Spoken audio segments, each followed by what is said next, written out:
how to invite users to your GoDaddy account or give them access. So what we want to do is first click this link in the pinned comment. This is going to be the official GoDaddy Help Center.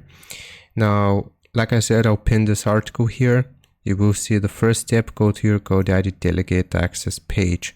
So you just want to click on this hyperlink and it's automatically going to take us to this page to delegate access.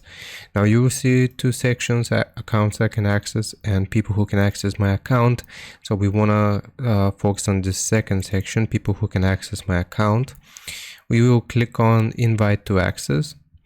And here we will need to write their name. So for example, Peter, and the email address. Both of these are very important, so whichever their email address is. So I'm just going to do some sample email here at Gmail, and we have 3 different levels of access. So we can do access to products and domains and purchase, products and domains, or domains only. So depending on which one you need, you will select it here.